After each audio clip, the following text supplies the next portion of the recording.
Welcome, ladies and gentlemen.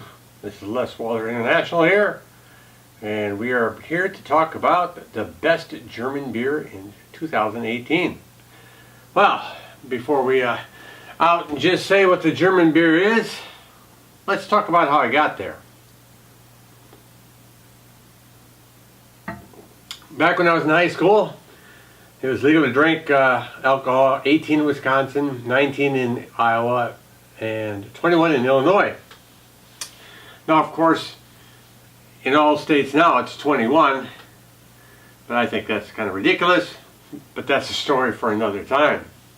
Growing up, my dad would be in the house and he would drink Schlitz, and as they used to say, when you're out of Schlitz, you're out of beer. Really? I didn't like the taste of beer growing up. I just figured it was one of those things that you kind of grew to like. You had to get accustomed to drinking it or accustomed to tasting it, and it would be an acquired taste. Little did I know at the time that not all beers are created equal. My cousin from La Crosse worked at Pabst Blue Ribbon, and that was my first beer of choice. Better than Schlitz, anyway. When I reached legal drinking age, I switched to Miller Genuine Draft. One of the reasons is we'd buy, you'd go into the bar and you'd buy a draft beer. You wouldn't buy it, drink it out of the can or the bottle.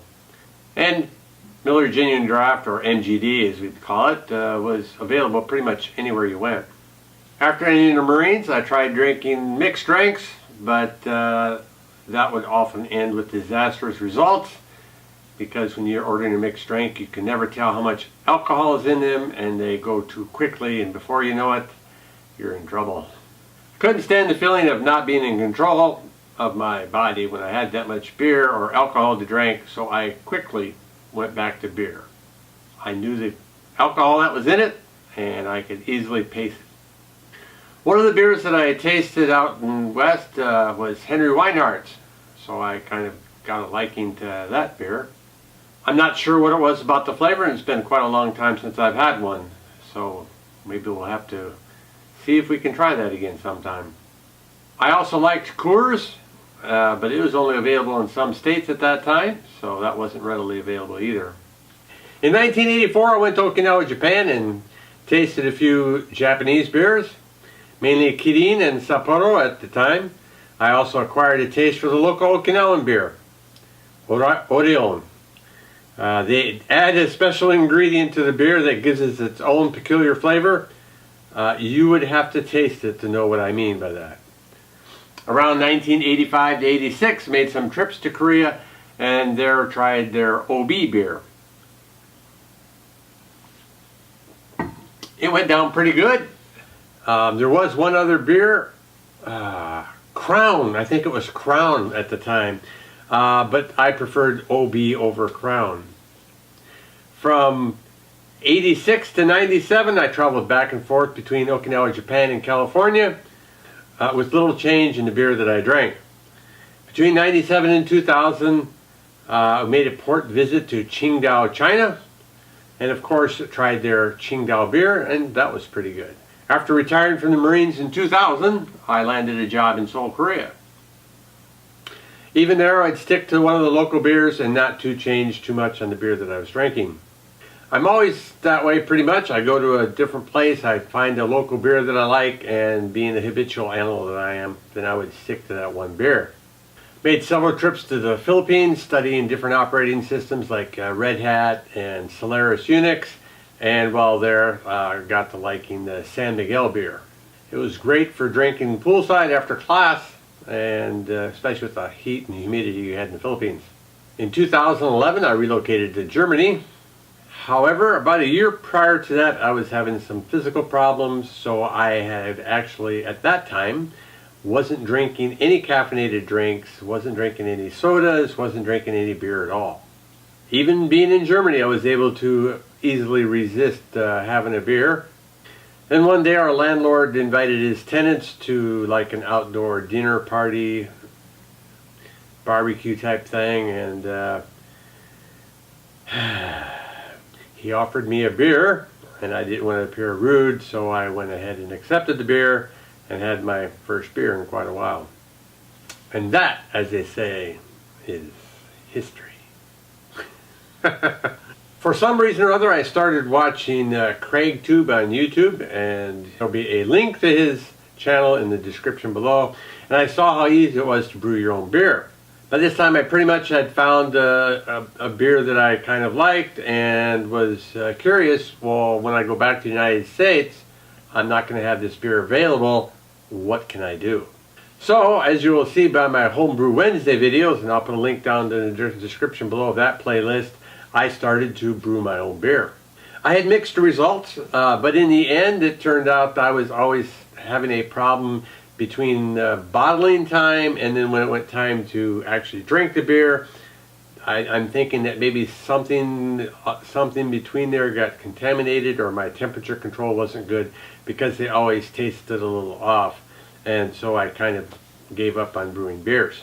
That, and it's not inexpensive to brew your own beer. I mean, you're buying your own malts and sugars and stuff like that, and in reality they actually cost more than I could just go down to the Gotrenka market and buy a case of beer for half the price that I was brewing the beer. And it was always good.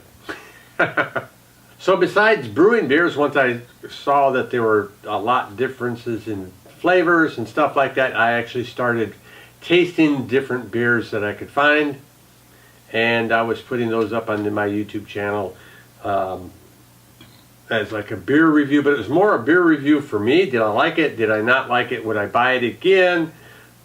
That type of a thing, kind of a way for me to keep track of what beers I'd tried, because at that time I wasn't familiar with things like Untappd and some of these other apps that you can have on your phone for trying beers and stuff like that. And I didn't have a smartphone at that time either. I found that I liked the dark beers and Schwartz beers, dark beers being called a Dunkel and black beers being called a Schwartz beer. Because they would, the Dunkels and the Schwartz beers, they'd have a little extra flavor, and I liked that. I wanted a little bit away from the mainstream. Didn't like wheat beers too much, although they are pretty popular here in Germany. Regular pills and lagers are pretty boring to me, because, you know, they're pretty much the same thing as American pills and lagers, with the exception that German beers don't use a rice adjunct in their brewing process. So whenever we would travel around Europe or Germany, and we'd go to some local town or a local bar or restaurant, I'd always try their local beer, preferably a Dunkel or Schwartz. If not, then I would try their local pills or lager, and you know, taste these different beers, see how much of a difference there were. So there have been several that I found that I liked, but for me, the best German beer in 2018 is the Köstritzer Schwartz beer.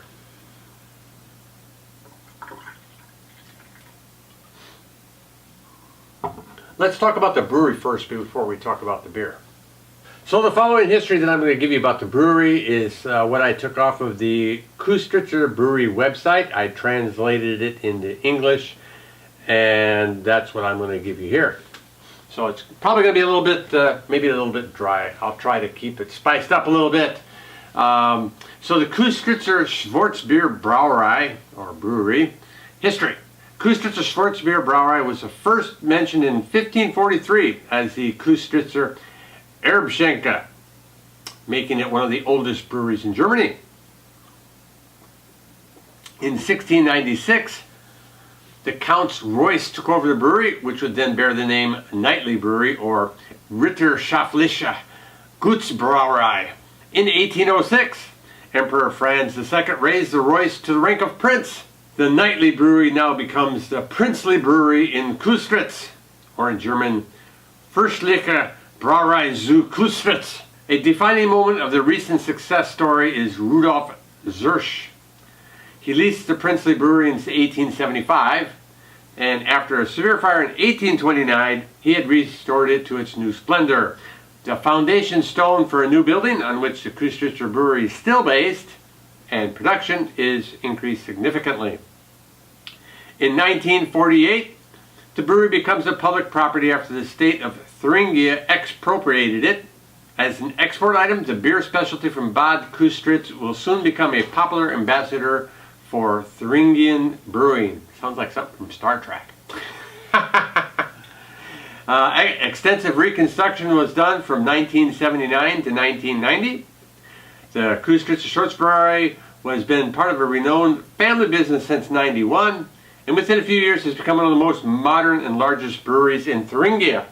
With great success, Köstritzer is again introduced in Germany in September 1993. 2 years later, Köstritzer Schwartz beer is the nationwide market leader for bottom fermented dark beers. Meanwhile, it is exported to over 57 countries. Oh, maybe there's hope for me to find this in the United States. In 2011, the new Köstritzer brand bottle with a noble relief, a slim shape, and a striking base is available in stores. And this is the bottle they're talking about. In 2013, Köstritzer Keller beer, like cellar beer, an unfiltered and natural beer is launched on the market. With the introduction of Köstritzer Pale Ale and wheat beer in 2014, as well as red lager in 2015, the product portfolio in the specialty segment was expanded. In 2015, a new visitor center was opened in Köstritzer Dreiseitenhof. In 2017, the historic brewery was restored in detail. Köstritzer Schwartz beer. We have here, you've seen me drinking it here, so let me formally introduce you to my favorite beer here in Germany. Ladies and gentlemen, meet Köstritzer Schwartz beer, coming in at 4.8% ABV. There are several reasons why this is my favorite German beer for 2018. First, it has a slightly smoky flavor to it. Second, it's readily available at the local stores, and it is also reasonably priced. It has a light mouthfeel to it. I've even gone so far as drink this at room temperature, and there aren't many beers that I'm willing to do that with, so that tells you the quality and the flavor of this beer is pretty good. However, I do prefer it chilled. The beer comes in a 500 milliliter bottle. However, this glass is a 330 milliliter glass for smaller type bottles, so these two don't fit well. Actually picked this up at a flea market. I see that they do have the bigger 500 milliliter 4 glass set available on Amazon, and I've got a link in my article on www.leswaller.com, as well as there's a link in the description below if you're interested in looking at those glasses. I'd love to visit the brewery and store that goes with it sometime in the future. So, ladies and gentlemen, cheers, or as they say in Germany, Prost!